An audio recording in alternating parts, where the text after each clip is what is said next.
Boa noite, muito boa noite a todos, boa noite ao nosso público da Unimed em Concórdia. Hoje é dia 10 de junho de 2020, agora são 9 horas da noite e um minutinho. Obrigada pela sua audiência, pelo seu carinho, vai marcando as pessoas que você conhece, porque a partir de agora nós estaremos ao vivo com você aí de casa, do outro lado da telinha, dando início a esse feriado com informações novas sobre a pandemia, né, o Covid-19 e os impactos à nossa população, à nossa sociedade, aos cidadãos de Concórdia e região. Bom, ainda estamos falando neste assunto porque ainda é muito importante sabermos mais sobre isso. E hoje nós separamos, então, um assunto muito importante dentro do tema, né, a luta contra o Covid-19, que é um assunto que envolve a obstetrícia e também a pediatria. Por isso que nós temos dois convidados hoje que vão estar aqui dispostos para conversar com você de casa. Todas as dúvidas que você tiver em relação aos cuidados e os riscos da Covid-19 em relação ao grupo de gestantes e ao grupo de crianças, você vai poder perguntar e os nossos convidados especiais estarão prontos para responder.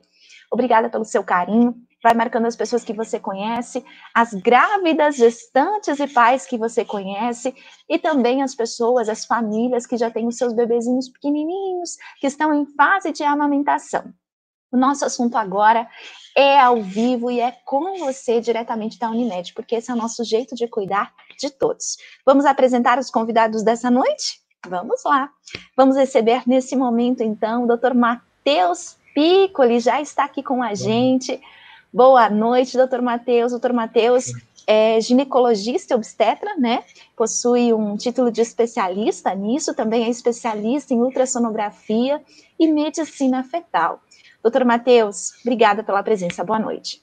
Obrigado, boa noite. Boa noite a todos que estão nos ouvindo. E nós temos também uma convidada especial, não é, doutor Matheus? Isso aí. Gosto muito dela. Ah, você gosta muito dela? Gosto muito dela. E trabalha com você também, não é? No mesmo consultório? É isso? Vamos lá. A sua querida esposa, a doutora Gabriela Piccoli, nossa especialista também em pediatria. Doutora Gabriela, boa noite a você, obrigada pela presença. Boa noite a todos e estamos aqui hoje para passar um pouquinho de conhecimento, acho, para as gestantes, para as futuras mamães, que acho que vai ser bem legal. Vai sim, nós temos dois super especialistas aqui, pessoal ao vivo com você de casa, então realmente hoje é uma noite para você perguntar, para você debater o tema, né, da Covid-19 em relação às gestantes, com o Dr. Matheus, que está aqui do meu lado, opa, a gente confunde nessa tela, né, e também a doutora Gabriela Piccoli, que está aqui sobre pediatria. Vamos começar o nosso bate-papo? Bom, vamos lá. Então a primeira pergunta é, doutor Matheus, gestantes são mais vulneráveis ao vírus, a Covid-19? Isso é controverso ainda na literatura, tem pouca evidência, pouco estudo ainda sobre gestante e coronavírus na gravidez, mas até o momento que se sabe é que elas têm o mesmo risco, a mesma letalidade, as mesmas taxas de complicação do que adulto jovem. Claro que a gente sabe que grupo de risco também é o obeso, é o cardiopata, o hipertenso, a diabética. Então, gestante pode ter essas comorbidades também, e assim ela se enquadra no grupo de risco.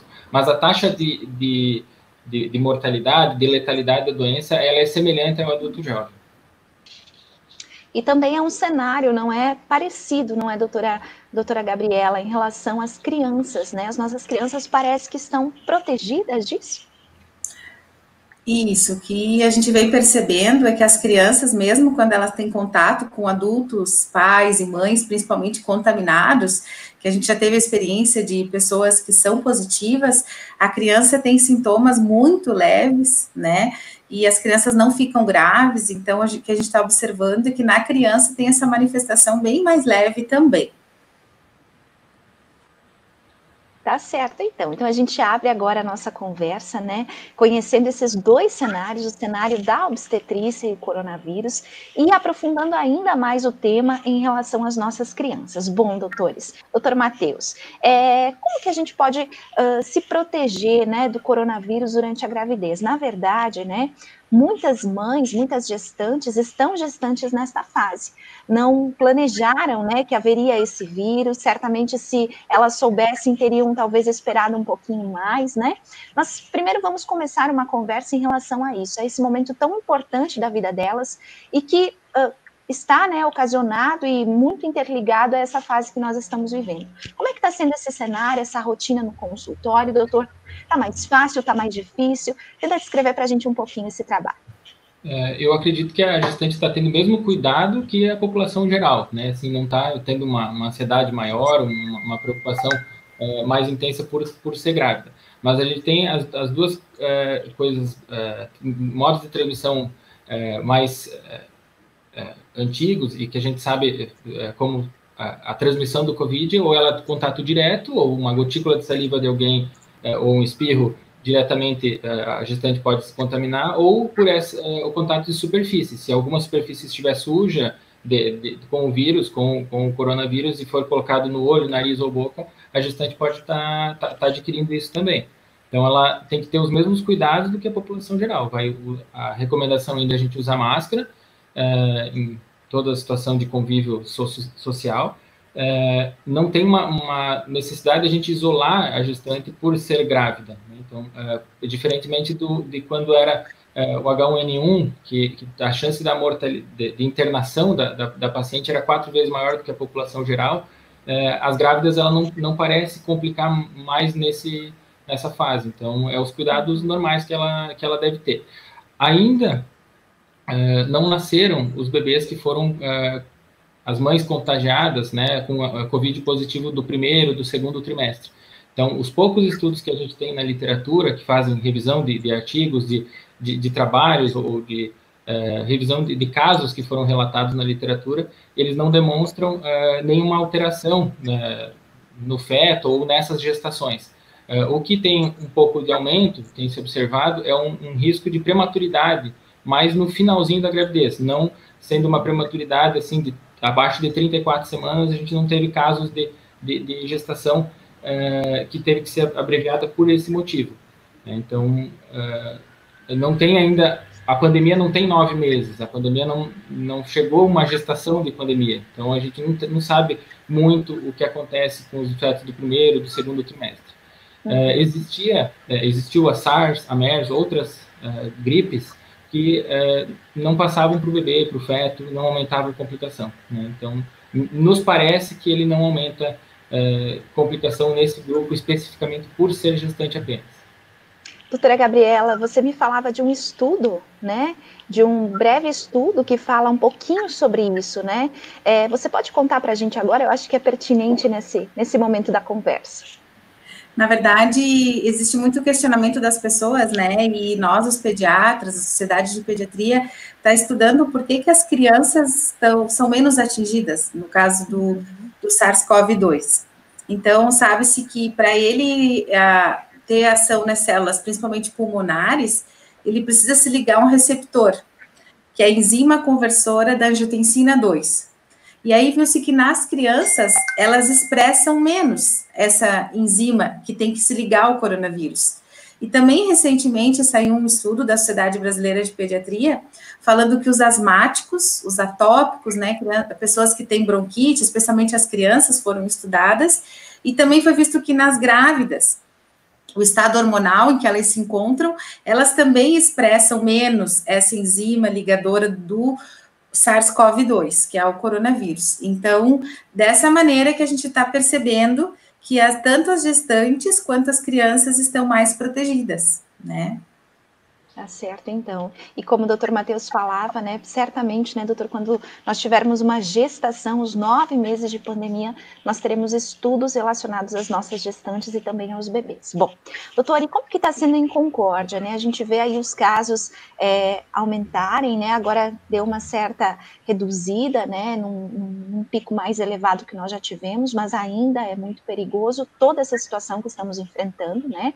Fica o alerta. Mas como que foi esse primeiro trimestre, enfim, esses últimos 90 dias quase que a gente já atingiu de pandemia? Como que estão as suas grávidas, as suas gestantes, doutor? Alguma já ficou infectada? Enfim, qual o cenário que você traz para a gente?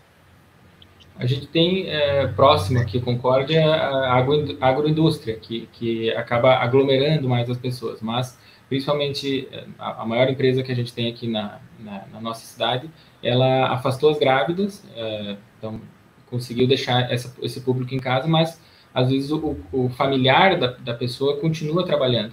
Então já tivemos casos, eu já tive caso de gestante que internou, mas que teve uma boa evolução, não precisou ir para UTI, não precisou de ventilação mecânica, de nenhum suporte a mais, né? Então, não tem uma evidência científica, por enquanto, de que possa aumentar a chance de abortamento, de restrição de crescimento e óbito fetal nesses bebês, né? Então,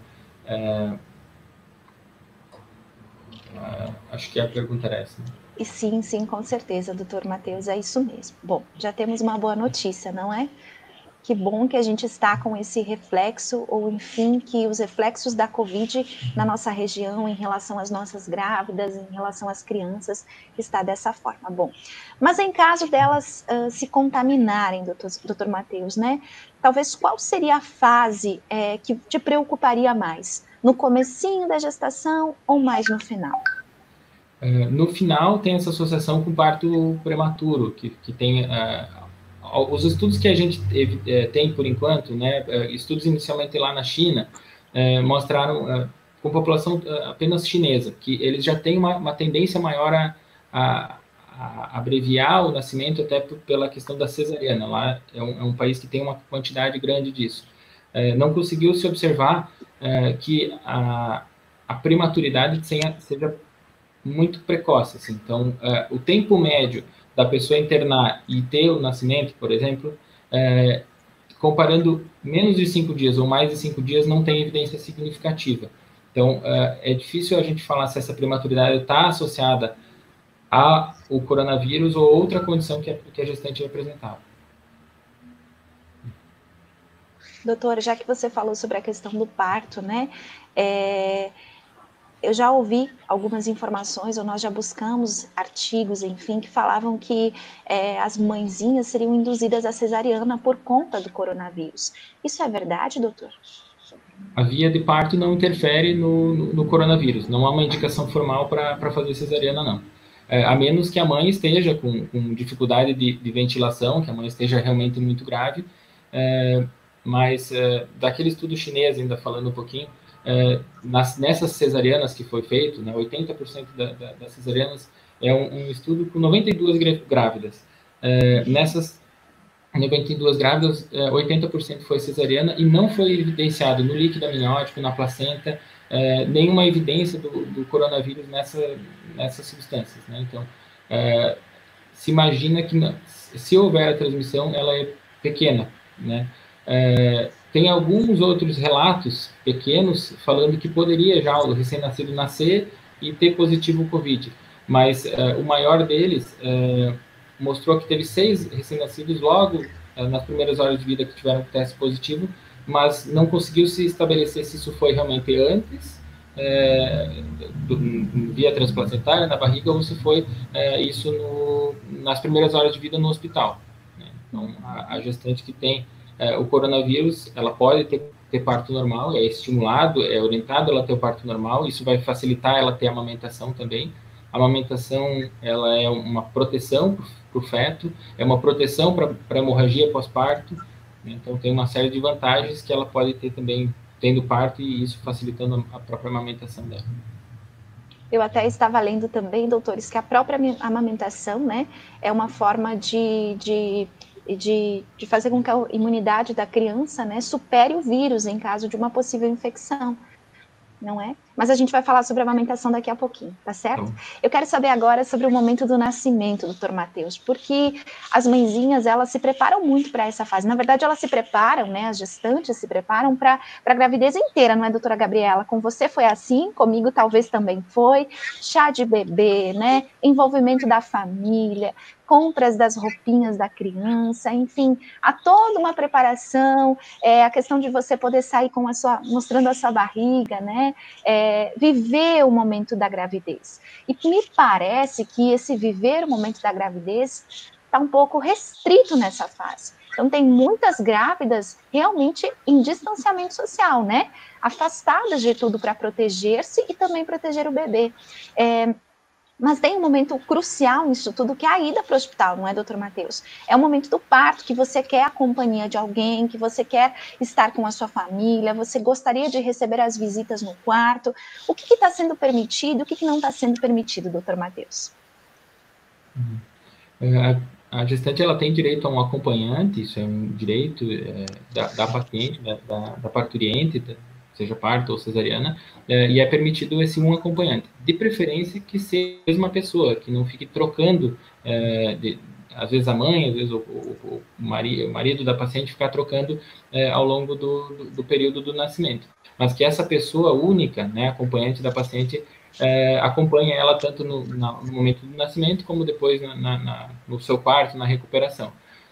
Não há uma indicação, a gente restringe um pouquinho a questão de visitas, né? Então, se a gente puder fazer a visita online nesse período, por videochamada, isso seria bem interessante que fosse feito, assim, né? Com a família, ter essa conscientização. Eu até tenho gestantes minhas que ganharam nenê recente, que a gente vê na publicação do WhatsApp, assim, ó, por favor, entre em contato comigo que eu faça uma chamada com a criança, mas não estamos recebendo visitas no momento, né? Então, a questão do irmãozinho vir no hospital para o contato, quanto mais a gente aglomerar a gente no quarto para visita, né, e se a gente puder postergar isso para mais para frente, ou, né, assim, quando estiver mais tranquilo, né, acho que a recomendação é evitar, né, um pouquinho a aglomeração, sim.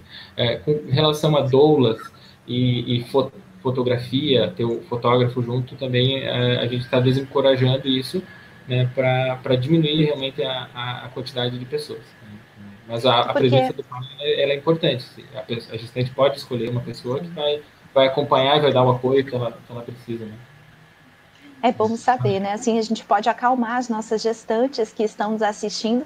E já quero aproveitar aqui, doutores, para lembrar essas pessoas, né? Essas dezenas de pessoas que estão conectadas conosco, que nós temos o primeiro curso online da Unimed, Unibaby, para gestantes e pais, que será não na próxima semana, na outra semana, e será totalmente online. Então, os inscritos podem buscar aqui nas redes sociais o link de inscrição e você terá aí 4 noites de treinamento para ser mamãe e ser papai.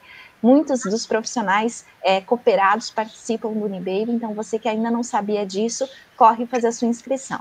Tudo bem aí com vocês, doutor Matheus e doutora Gabriela? Bem. Ótimo, que bom. Vamos seguindo o nosso papo, a nossa conversa aqui e vamos abrir para perguntas. As pessoas que estão nos vendo, se tiverem dúvidas ou perguntas, agora você pode começar a fazer seu questionamento para os nossos médicos. Doutora Gabriela, queremos ouvir você um pouquinho também. As mãezinhas, elas fazem a primeira consulta, né, com o pediatra antes do bebê nascer, né? É uma primeira avaliação. E você está lá no parto nesse momento, cuidando dessa criança, enfim, vendo essa questão do coronavírus também. Conta um pouquinho do que você está vivendo hoje, né, nessa sua realidade, doutora Gabriela. Eu acho que hoje, dentro do que o doutor Matheus já comentou, o que está restringindo, o que mudou um pouquinho, é essa presença de muitos familiares que não está sendo possível nesse momento, principalmente aqui na nossa região, onde a gente está tendo muitos casos, agora começou a acalmar um pouquinho. Então, o pai geralmente vai estar presente ali na hora do nascimento, né? O pai vai permanecer de máscara o tempo todo, inclusive no quarto, para auxiliar a mãe. Então, esse acompanhante que vai estar com a gestante, ele também tem que manter proteção 24 horas, né? A nossa equipe, junto com a enfermagem, está tendo todos os cuidados, né? Com EPIs, com máscara, óculos, uso de luvas, até a própria gestante, durante o parto, a cesárea, ela permanece de máscara também, né? E como o doutor Matheus falou ali, puxando um pouquinho o aleitamento materno, que foi comentado, então, também não há evidência nos estudos, não foi encontrado o coronavírus no leite materno. Então, a gente está encorajando, a gente não é proibida a amamentação, mesmo numa mãe suspeita ou numa mãe confirmada, ela deve amamentar com todos os cuidados. Ela vai usar máscara, ela vai lavar as mãos com frequência, né? E se for uma mãe especialmente muito suspeita ou confirmada, o orientado é o berço do bebê, ele vai ficar afastado da mãe no período que ele não está mamando. Então, vai ficar em torno de 1,5 m até 2 metros, é o mais indicado, né? Que fique afastado da mãe, que ele venha perto da mãe para ser amamentado, e a mãe vai amamentar com máscara, fazer lavagem das mãos, mas a gente está estimulando muito ainda o leite materno pelos benefícios de melhorar a imunidade do bebê, né? Criar o vínculo da mãe com o bebê. Então, o leite materno, que acho que é uma dúvida que muitas mãezinhas talvez tenham, pensando, se eu for suspeita, se eu tiver uma tosse, uma gripe, talvez eu não possa amamentar, mas isso a gente está permitindo com todos os cuidados, né? Tem muitos mais benefícios, né, se a gente colocar na balança, de a criança receber o leite materno do que não recebê-lo, né? É um remédio, né? É um remédio natural, aí é tudo que... Sim. Pode falar, doutor Matheus. Só complementando, que assim, a gente encoraja a mãe, mas caso a mãe esteja, por exemplo, digamos, uma insuficiência respiratória, com um quadro grave, com uma tosse muito intensa, né, também, além disso tudo que a doutora Gabriela falou, a higiene das superfícies, e poderia, né, assim, para ter o contato antes de amamentar, lavar o seio, né, procurar lavar as mãos, manter o uso da máscara também antes de amamentar, mas caso não seja possível a mãe amamentar, ela pode também usar a maquininha que faz ordenha, né, então lavar bem, higienizar a superfície disso, e uma outra pessoa que está assintomática pode oferecer o leite materno também para essa criança. Então, existe também a possibilidade de a gente fazer a amamentação com o leite materno, mas tendo uma pessoa, digamos, o pai que está assintomático. Então, ele ajuda na hora da coleta, da ordenha do leite, e ele pode fazer essa assessoria e se sentir um pouquinho ajudante também para nutrir esse bebê. Foram muitas adaptações, né, que foram necessárias e talvez vocês também estudaram muito para que nesses últimos dias ou nessas últimas semanas todo esse cuidado, essa proteção fosse garantida às mamães e aos bebês. Acredito que vocês também não descansaram muito nessa fase não, né, doutores? Eu acho que o pessoal está fazendo mais filho agora. A impressão é que a quarentena está fazendo bem para essa parte de natalidade, sim. O público de gestantes, ele deve continuar tendo o atendimento, as consultas de pré-natal. Em algumas situações, a gente pode até aumentar um pouquinho o espaçamento entre as consultas, não precisar ser todo a cada 4 semanas, tal, a gente conseguir estender um pouquinho esse período de acompanhamento. Até tem um protocolo americano que recomenda 7 consultas, entre consultas e avaliações de exames, e que se sugere que a paciente que puder, que tiver a condição para isso, que ela possa diminuir o número de visitas para assistência médica. Então, que ela pudesse fazer, no dia que ela vai na consulta, ela já fazer a consulta, já fazer o exame de ultrassom, já fazer o exame laboratorial. Então, acrescentar isso, uma exposição, é um dia que ela vai sair de casa com todos os cuidados. Não ter um dia para o ultrassom, outro dia para o exame de laboratório, outro dia... E se ela puder alongar isso, às vezes alguma consulta que não é tão urgente, isso é encorajado também, desde que isso não traga prejuízos no acompanhamento do pré-natal.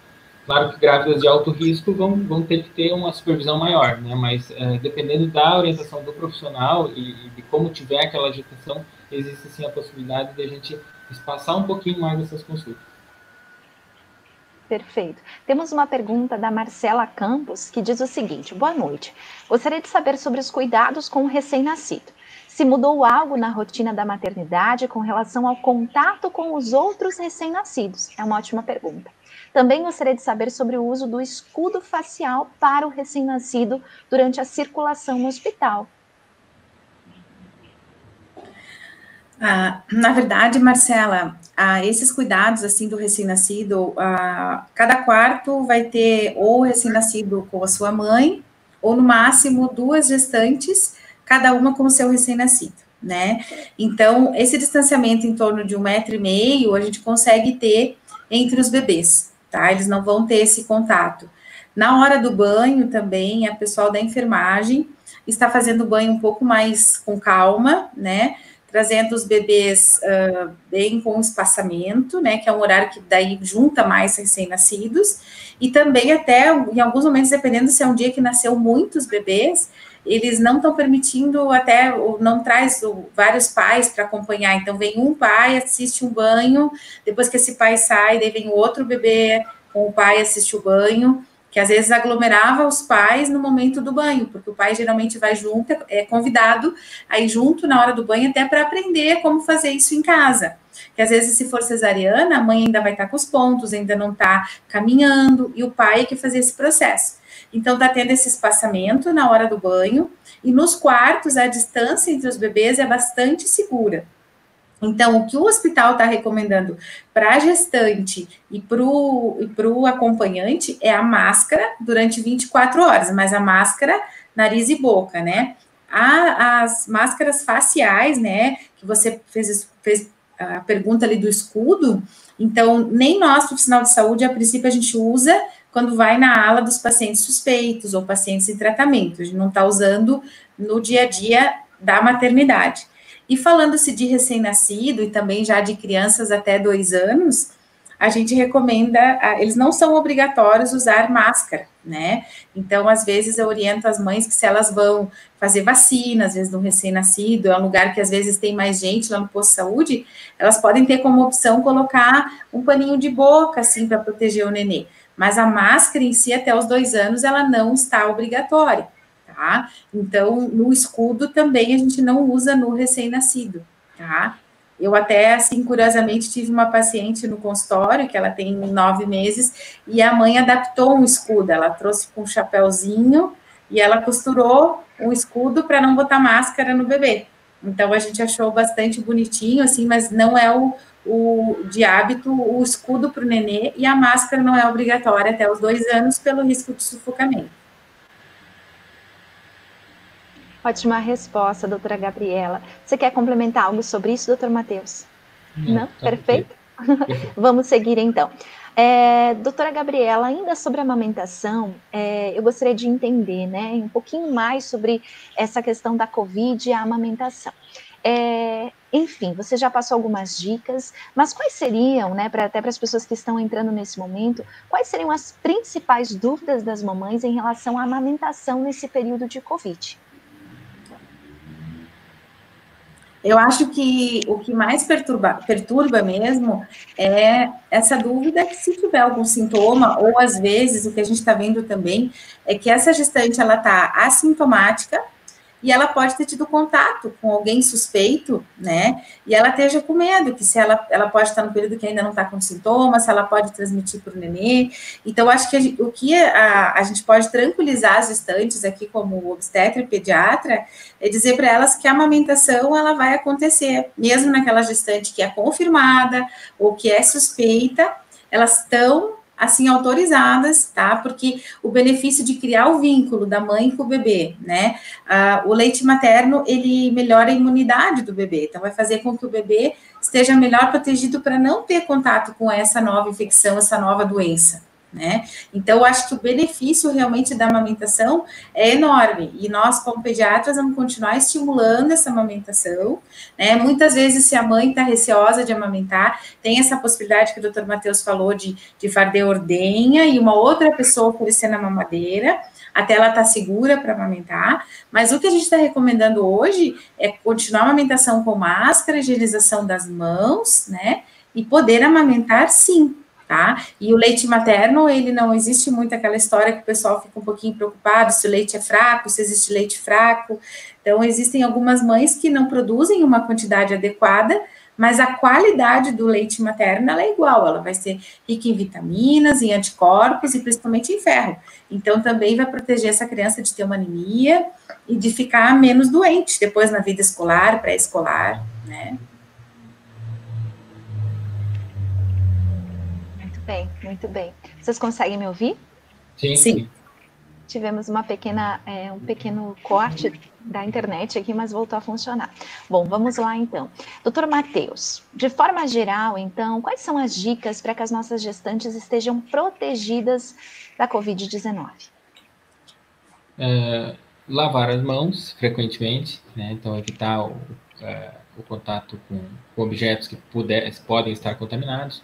A recomendação de usar máscara mesmo nas pessoas assintomáticas, né? Então, quando for sair de casa, usar a máscara o tempo integral, procurar não contaminar a máscara, não colocar a mão na máscara, né? Então, sempre a máscara deve ser tirada por trás, né? Então, se contaminar a máscara, o ideal é que troque ela, né? Mas cuidados, caso não haja água e sabonete, usar o álcool gel, né? Então, os cuidados normais que a gestante deve ter, não há uma recomendação específica. Se no trabalho dela houver a possibilidade dela diminuir o contato com outras pessoas e aglomeração, ela é estimulada a fazer isso, os empregadores, se possível, terem esse cuidado também. Então, o distanciamento de outras pessoas, eu acho que é fundamental também, essa parte do distanciamento social, né? E esse distanciamento está funcionando muito bem, não é, doutores? A gente recebeu agora há pouco tempo também aqui na Unimed outro pediatra, o doutor Celso Merlo, né, doutora Gabriela, e outros médicos também, que até recebemos a presença do doutor Cristiano Coifender, que passou pela Covid-19. Ele e a esposa, ele nos contou ao vivo aqui que as crianças não pegaram, né? Enfim, ele não fez teste com as crianças, mas aparentemente elas não tiveram nada. Então, foram relatos importantíssimos. O doutor Celso colocou para nós aqui sobre esse distanciamento ter afastado especialmente todas as outras patologias das nossas crianças. Sim. Isso é incomum, não é, doutora Gabriela? Num tempo em que a gente entra em outono, em inverno, e que os consultórios estão extremamente cheios. Gostaria que você falasse sobre isso também. Eu acho que, especialmente para as crianças, o distanciamento social está funcionando. E não só para o coronavírus, né? Seria uma época de outono e inverno, e os asmáticos, os pacientes que têm bronquite, nossos consultórios estariam lotados, e mesmo de pacientes com febre, porque eles estariam nas escolas compartilhando vírus. E a gente está vendo que nossos consultórios estão com a diminuição no movimento dessas crianças doentes, né? A maioria está muito bem em casa, de não estar vindo criança atacada de bronquite, de asma, porque, na verdade, como eles estão em casa, eles não estão expostos a essas mudanças de temperatura, eles não saem de manhã no frio para ir para a escola. Então, acho que todos esses fatores, realmente, o que o doutor Celso colocou, é uma verdadeira. Em todos os consultórios dos pediatras, houve uma diminuição das crianças doentes, né? E eu acho que, complementando aquela questão ali dos cuidados da gestante, da puérpera, uma coisa que eu friso bastante para as famílias, quando eles vêm fazer a consulta comigo, a consulta no pré-natal, é que quando eles chegam em casa, o pai tem geralmente ou 5 ou 15 dias de licença, né, quando o bebê nasce. E que ele vai começar a ir para fora trabalhar, né, ter uma vida mais normal, e a mãe vai ficar em casa com o bebê.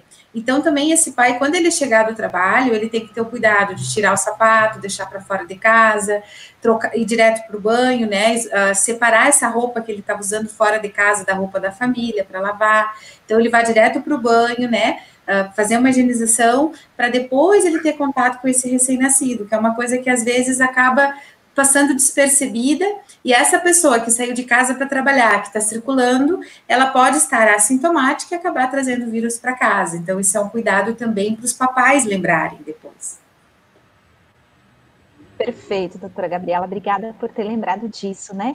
E você já respondeu a nossa próxima pergunta, que traria, então, quais esses cuidados gerais, né, que a família deve ter com esses pequenos, porque o bebê nasce, muda toda uma rotina em casa, e agora ainda tem a Covid-19 para contribuir, né, ou atrapalhar, na verdade.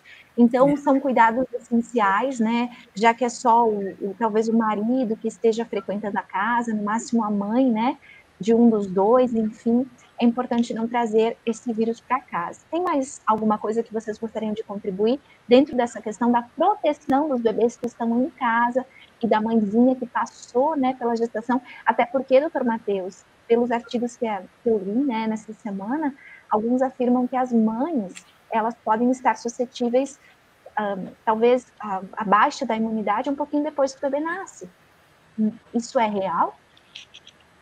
É um período, hormonalmente falando, assim, de maior transformação. A gravidez demorou 9 meses para chegar ao final, e a transformação hormonal ela foi mais gradual. Quando tem o puerpério, tudo tem que voltar para o lugar muito rápido. Então, em 40 dias, a gente já vai ter o útero praticamente do tamanho que ele está. A parte respiratória da gestante vai mudar. Então, na gravidez, a gente tem como adaptação fisiológica, como quando a barriga cresce, que o bebê está maior, a gente precisa ventilar com uma frequência respiratória um pouquinho maior. Então, a grávida tem um pouquinho de falta de ar no final da gravidez. E até no puerpério, ela sente um pouquinho essa questão da ventilação. Ela consegue, quando o útero volta para o seu lugar, as alças do intestino estão lá atrás e elas vêm para frente um pouquinho e fica um pouco estufada ali no comecinho. E o diafragma, ele estava apoiado sobre o bebê praticamente, né? Assim, teve um tempo de adaptação para isso. Então, como acontece essa diminuição do volume uterino, ele faz com que você tenha uma ventilação, uma respiração mais profunda, né? Então, a frequência respiratória muda, as adaptações da respiração são mais pronunciadas, mais rápidas, ali, principalmente nos primeiros 10 dias. É comum a gente observar também, às vezes, até alguma dorzinha nas costas, tal, na gestante. Quando eu respiro tá diferente, estou com um pouco mais de falta de ar nesse período do puerpério, pelas adaptações e diminuição do volume do útero, realmente, né? Então, talvez ela sinta um pouquinho mais de sintomas respiratórios. Quanto a sintomas que a gente tem observado nas gestantes, eles não são tão pronunciados, assim, eles são sintomas um pouquinho mais leves. A febre, ela acontece em torno de 60% das vezes, e a gripe 30%, né? Então, e a gripe não, a tosse 30% e a febre 60%. Então, a maioria dos gestantes, assim como a gente vê na população geral, 81% vão ser assintomáticas. As 15% vão ter algum sintoma. E dessas 15%, os sintomas são muito brandos. Nem toda gestante desses 15% e 5% do total, então 81% vai ser praticamente nenhum sintoma e vai ter uma resolução espontânea. 15% desse grupo, de 15% a 19%, ele vai ter algum grau de acometimento que necessita internação. E algum cuidado de anticoagulante, né? Tem a fase que pode aumentar a questão da coagulação da COVID também, que seria a segunda fase. 5% desse grupo total, ele pode precisar de intubação, de ventilação, de oxigênio suplementar. Mas da sintomática desses 15% que eu estou falando, mesmo nesses 15%, a febre ela só está presente em 60% dos casos, né? Então, a tosse ela está presente em 30% dos casos. Então, a gestante tem um pouco de linfocitose, linfopenia, ela tem os linfócitos mais baixos nesse período do COVID também, em 70%. Então, talvez essa imunidade mais baixa, né, a gente já ouviu casos de outros colegas falando, acho que até o Dr. Cristiano comentou da fase primeiro mais pulmonar, depois uma fase mais pró-coagulante, né, e o nosso corpo rejeitando e tentando nos defender, liberando mediadores de inflamação para tentar combater o coronavírus, e aí isso provocar também essa cascata inflamatória, provocar trombose, provocar eventos vasculares também que podem ser danosos para o pulmão, né? Então, trombose das veias. Acaba que o nosso organismo, né, nos prejudica nesse talvez momento de defesa. Um pouquinho mais baixa, elas têm uma resposta a essa segunda fase do Covid um pouco mais amena, né? Então, e elas não teriam. A gente não vê calcificação de placenta, a gente não está vendo infarto placentário, não é uma coisa que está sendo descrita, né? Então, que a gente vê em outros quadros infecciosos, por exemplo, uma toxoplasmose, rubéola, citomegalovírus, a gente vê no Zika vírus a microcefalia, né? Então a gente vê alterações fetais, ou até calcificações de placenta, a gente vê alterações que no COVID, por enquanto, a gente não está observando nada característico disso. Assim. O neném não tem tido restrição de crescimento, não estamos vendo alteração da placenta. A placenta está nutrindo o bebê independente da condição da mãe de ter o coronavírus. Né? Coronavírus ou não. Doutor, essas questões que você coloca aqui para a gente ao vivo são relacionadas à medicina fetal, né? Sim. A essa especialidade que você possui, né? Eu quero citar aqui também, pessoal, que o doutor Matheus é especializado de 3 formas diferentes, não é, doutor? E isso traz para as mamães, para as gestantes, uma segurança também. Doutor, sobre a medicina fetal, você consegue avaliar as condições do bebê ainda dentro da barriga da mãe? É isso que você está me falando, né? Isso que você está tentando nos explicar, que você não vê ainda a mudança, né? Esses sinais, isso tudo é estudado ainda dentro da barriga da gestante, né? Isso. O feto, ele é considerado um paciente também, né? Então, assim como existe a medicina da gestante, a medicina da criança depois que nasceu, existe a medicina do feto. E essa especialidade, ela é feita por especialistas em ginecologia obstetrícia. Então, a gente precisa fazer a residência de ginecologia obstetrícia, são profissionais obstetras que vão se especializar ainda mais utilizando da tecnologia, então ultrassom em ginecologia obstetrícia, aparelhos com uma tecnologia boa para que a gente consiga fazer um bom exame clínico do bebê. Então a gente vai examinar todos os detalhes que o bebê tem em cada momento da gravidez, podendo atuar esse feto de forma preventiva, no feto e na gestação como um todo. Podemos identificar, por exemplo, um risco de prematuridade, um risco aumentado para hipertensão, e identificando esses riscos, fazer uma prevenção, uma profilaxia com progesterona ou com remédio aspirina para prevenção de hipertensão, e a mãe não desenvolver uma condição mais desfavorável, que a gente tem a hipertensão e a prematuridade como os principais problemas, assim, digamos, das gravidezes, e até isso aumentando a chance de prematuridade. A gente vai usar a UTI, a criança não vai para casa junto com a mãe. Podemos rastrear síndromes genéticas, então um bebê que tem algumas características que pode aumentar síndrome de Down, ou algum detalhe que a gente possa tranquilizar a gestante que aquele bebê está bem. Também podemos operar o feto, né? Então, se a gente identificar, por exemplo, e todas as gestantes devem usar o ácido fólico, principalmente defeitos do fechamento da cabecinha e da coluna. Se faltar o ácido fólico e também multifatorial, o bebê não conseguir fechar a sua coluna, né, tiver um defeito, uma espinha bífida aberta, que a gente chama, a gente pode fazer a cirurgia no feto de 18 a 26 semanas de gestação. Então, é importante que a gente identifique esse problema do feto lá com 12 semanas, 13 semanas, no morfológico do primeiro trimestre.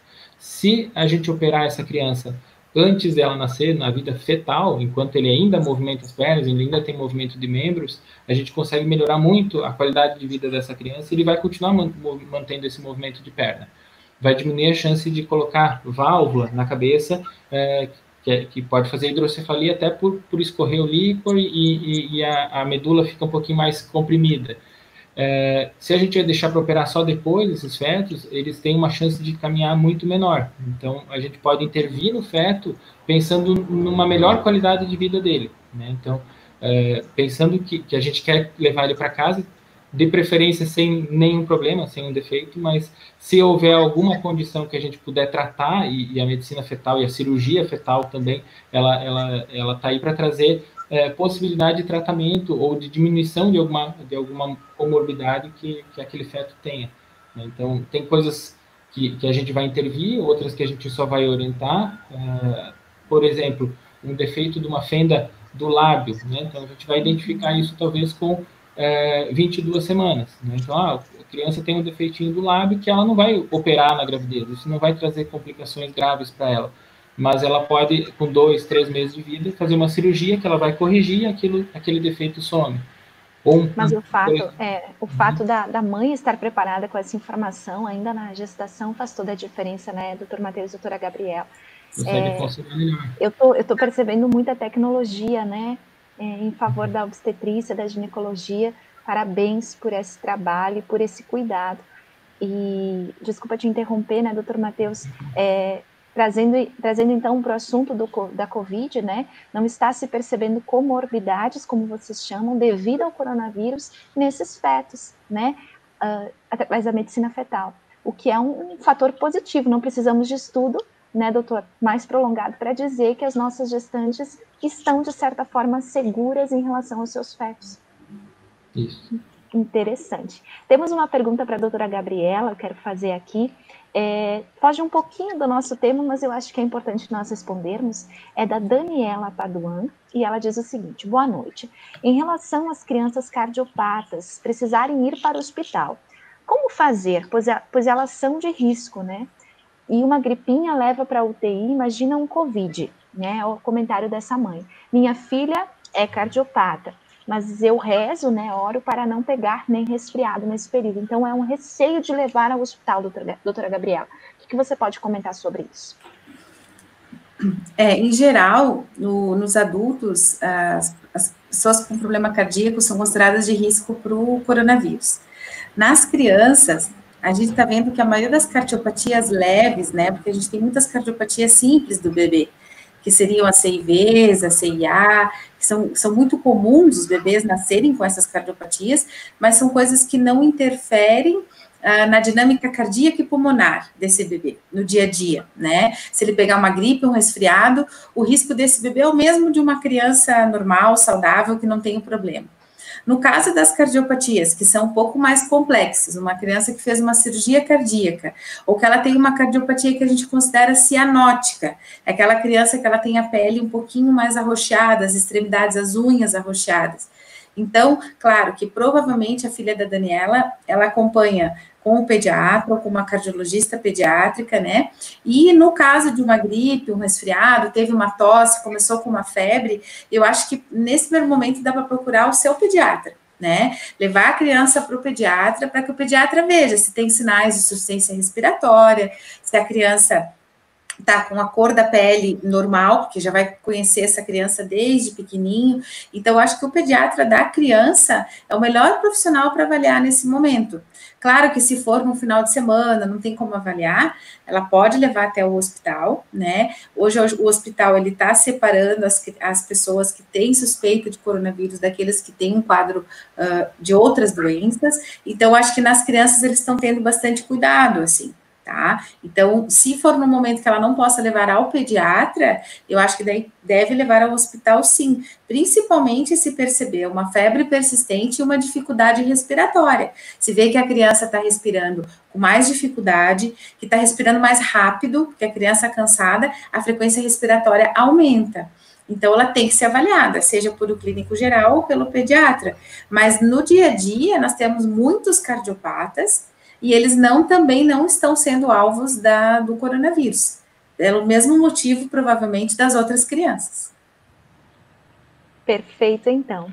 Doutores, eu quero agradecer a participação de vocês, né? Estamos há quase 1 hora ao vivo e conectados, e quero deixar nosso canal de comunicação aberto entre as pessoas que estão nos assistindo ou que vão nos ver nas próximas horas, porque a live fica, né, girando tanto no Facebook quanto no YouTube da Unimed em Concórdia.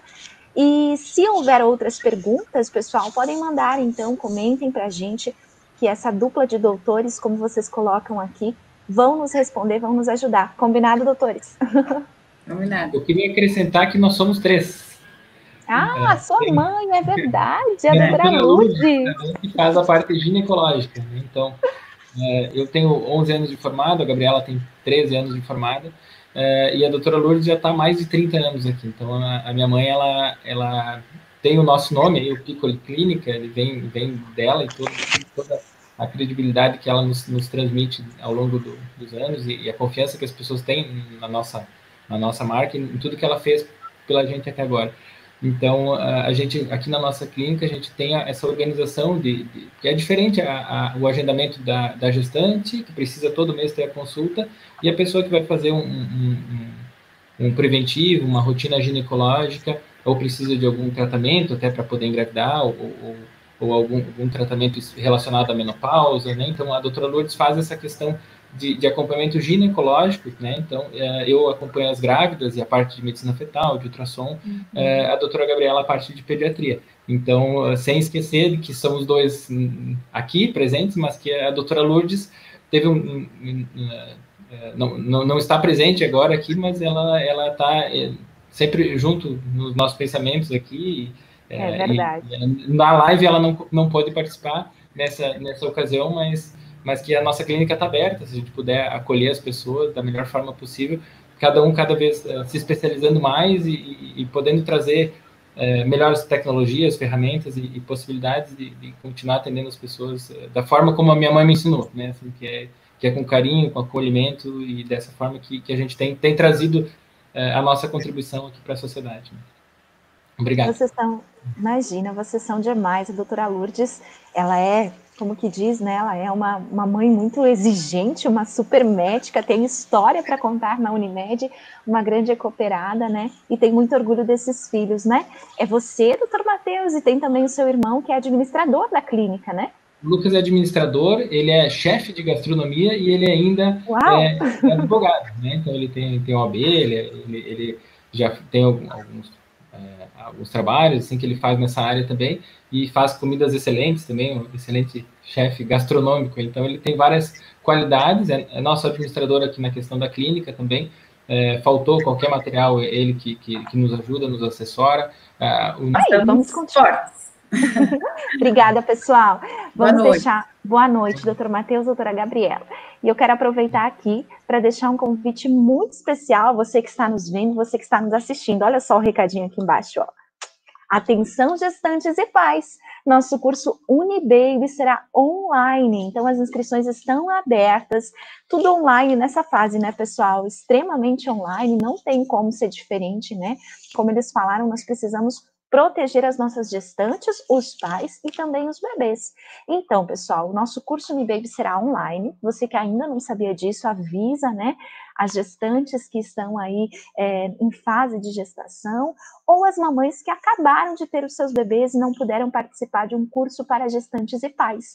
Então, o link está aqui nas nossas redes sociais, logo no topo das informações, principalmente do Facebook, você pode acessar e se inscrever. É gratuito e não precisa ser cliente Unimed. Toda a comunidade pode estar participando do curso para gestantes e pais Unibaby. Será não nesta semana próxima, na outra semana, tá certo? Então você pode se inscrever e pode participar. Os comentários aqui continuam interessantes. Muito obrigada pela participação de todos. Boa noite, então. Nos encontramos na próxima semana, ou melhor, na semana do Unibaby ao vivo para os papais e as mamães que estiverem conectados com a gente. Em breve nós voltamos com mais informações ao vivo aqui no Unimed, canal Unimed para você, no Facebook e também no YouTube. Boa noite a todos.